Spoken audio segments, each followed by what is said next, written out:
शिवसेना शिंदे गटाचे जिल्हा प्रमुख अमोल शिंदे, खासदार प्रणितीताई शिंदे यांच्यावर आरोप करण्यापूर्वी मुख्यमंत्री एकनाथ शिंदे यांनी मुंबईमध्ये मनोज जरांगे पाटील यांच्याकडे दिलेल्या 10% मराठा समाज फसवा अध्यादेश गुलालाचा अपमान केला आहे. याचे उत्तर प्रथम त्यांनी द्यावे. लोकसभा निवडणुकीपूर्वी मनोज जरांगे पाटील यांच्या नेतृत्वाखाली संपूर्ण महाराष्ट्रात मराठा आरक्षण लढाई चालू होती.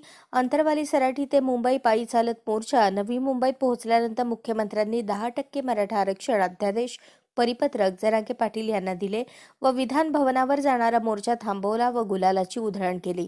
जल्लोषात मराठा समाज मोर्चा शांत झाला, परंतु दुसऱ्या दिवशी मराठा समाज अध्यादेश फसवे निघाले हे समजल्यानंतर मराठा समाजात संतापाची लाट पसरली. महाराष्ट्रात लोकसभा निवडणुकीत काँग्रेस महाविकास आघाडी 48 पैकी 32 जागा जिंकल्यानंतर मराठा समाजावर आक्रोश काढण्याचा प्रयत्न भाजप सेना महायुती करत आहे. कालच मराठा समाजासाठी असलेले अण्णासाहेब पाटील आर्थिक महामंडळातील 61 कर्मचारी सुट्टी दिवशी महामंडळ अध्यक्ष कोणतीही पूर्वकल्पना न देता तडकाफडकी काढून टाकले. मराठा बांधवांना बँकेमधून दिलेल्या कर्ज व्याज परतावा बंद करून टाकले. 10% दिलेल्या मराठा आरक्षणामध्ये वैद्यकीय प्रवेश प्रक्रियेचा लाभ नाही.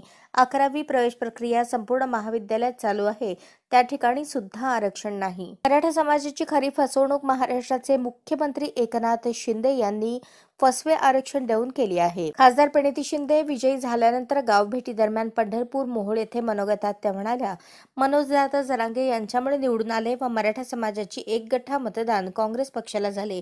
अशा बोलणाऱ्या एकमेव खासदार प्रणिती शिंदे या आहेत. उपोषणा ठिकाणी प्रणिती शिंदे जाण्यापूर्वी एक दिवस अगोदर उपोषण सोडून गेले. प्रणिती शिंदे मनोज जरांगे यांना भेटायला जाणार आहेत. ही भेट आपल्यामुळे घेतली याचे श्रेय घेण्यापेक्षा सोलापूर माढा लोकसभा पराभव कसा झाला याचे आत्मपरीक्षण जिल्हा प्रमुख अमोल बापू शिंदे यांनी करावे.